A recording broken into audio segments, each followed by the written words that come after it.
Coucou tout le monde, j'espère que vous allez bien. Je vous retrouve aujourd'hui pour un nouveau bilan lecture et vous présenter ces 3 mangas. Donc je commence en vous parlant du tome 2 de River Soul de Karakara Kemori, publié aux éditions Doki Doki. Donc pour ceux qui me suivent, je vous en avais déjà parlé de cette série dans un bilan lecture début janvier. Je vous avais parlé du tome 1. Je vous avais dit qu'il s'agissait d'un seinen en 2 tomes, dont voici enfin la fin qui est parue au mois de mars. Et je vous avais dit à propos du tome 1 qu'il ne m'avait pas franchement emballé. Alors ce qui m'avait plu au premier abord, c'était les couvertures. Donc je vous montre la couverture du tome 2 qui est, je trouve, aussi belle que celle du tome 1.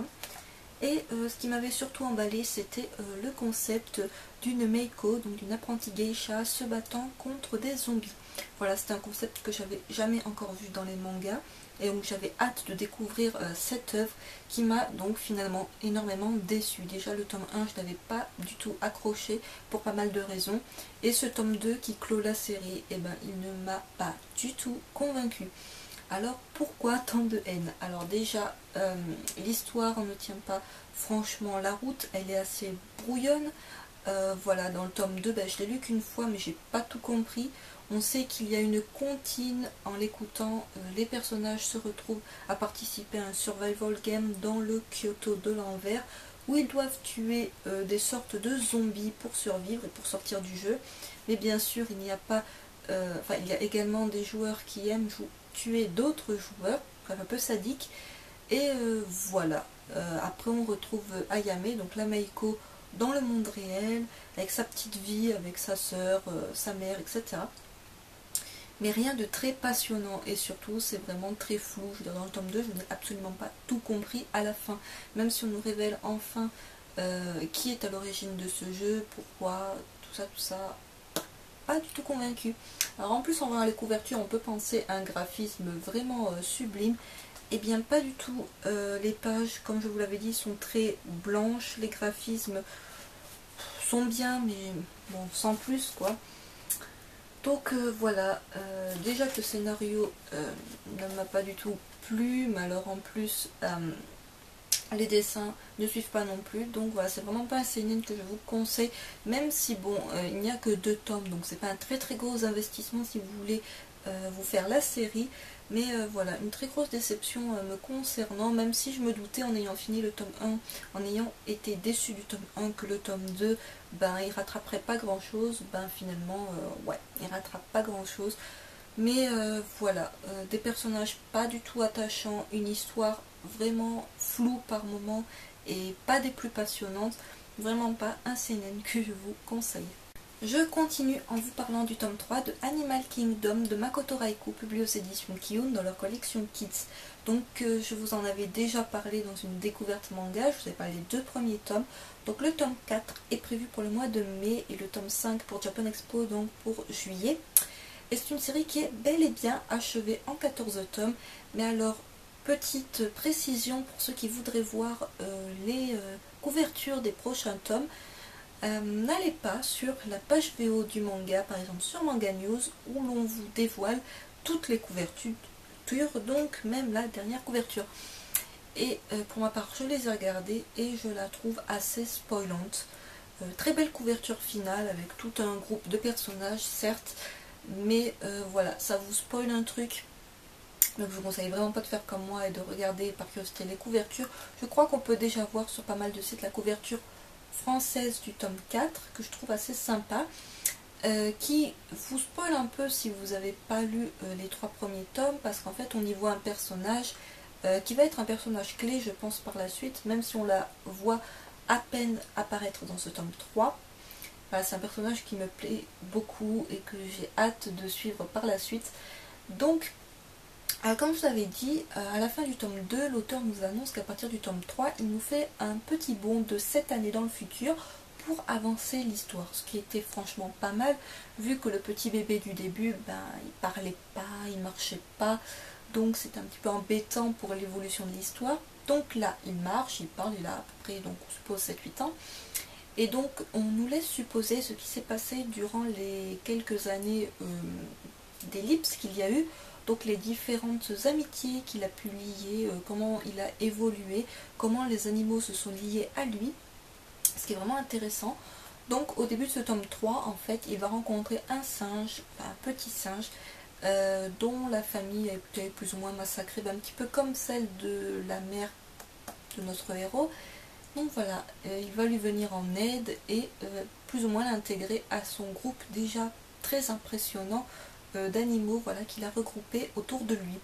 Et donc il est toujours à la recherche d'une solution pour que tous les animaux puissent cohabiter ensemble, donc les carnivores avec les herbivores. Donc il cherche des alternatives de nourriture pour les carnivores, ce qui n'est pas évident, hein, sachant qu'un carnivore qui va se contenter de graines et tout, ça n'existe pas.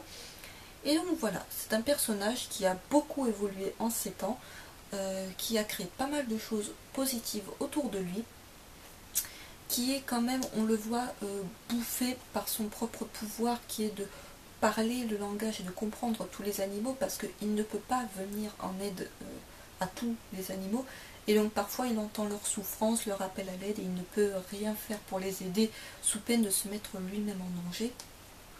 Donc voilà, on ressent bien sa souffrance.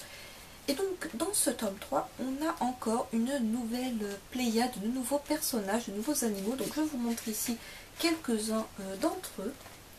Voilà, des dessins toujours magnifiques, je trouve. La couverture, ça paye pas de mine, mais voilà, les dessins. Je vous cherche une page pas trop spoilante. Mais niveau dessin, c'est quand même vraiment pas mal du tout.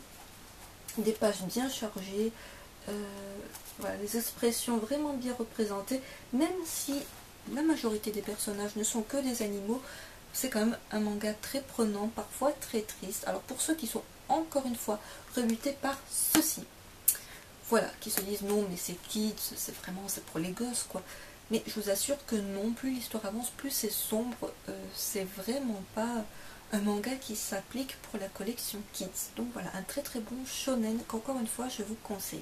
Et je conclus en vous parlant d'un seinen dont je vous parle dans pas mal de vidéos, puisqu'il s'agit de Tokyo Ghoul de Suishida, donc le tome 4.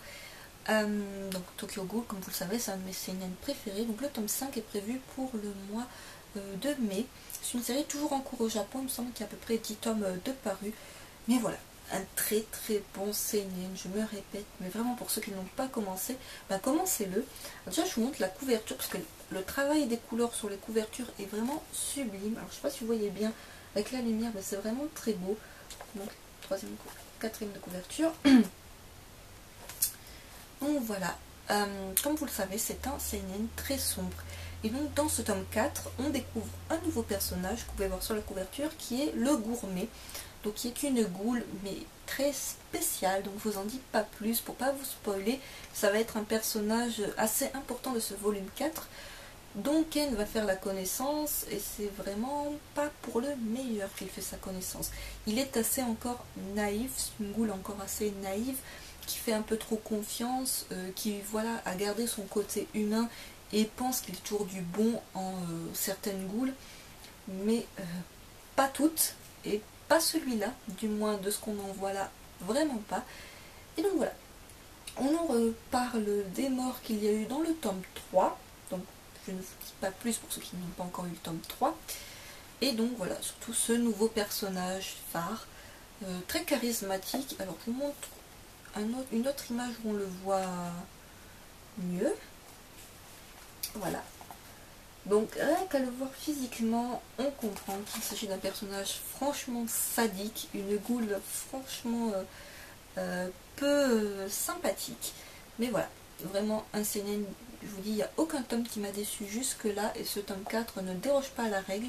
C'est vraiment une très très bonne série pour ceux qui cherchent voilà, un seinen vraiment vraiment sombre, qui aime bien le thème un petit peu des zombies, des ghouls, avec un côté scénaristique bien poussé, hein. C'est pas que je dirais un peu à la Resident Evil, de manière très très légère. Voilà, là c'est vraiment un sujet très bien traité, et juste que j'adore et que je conseille encore vivement. Ainsi s'achève ce bilan lecture, j'espère qu'il vous a plu. Continuez toujours de me donner vos avis en commentaire, et je vous dis à très vite.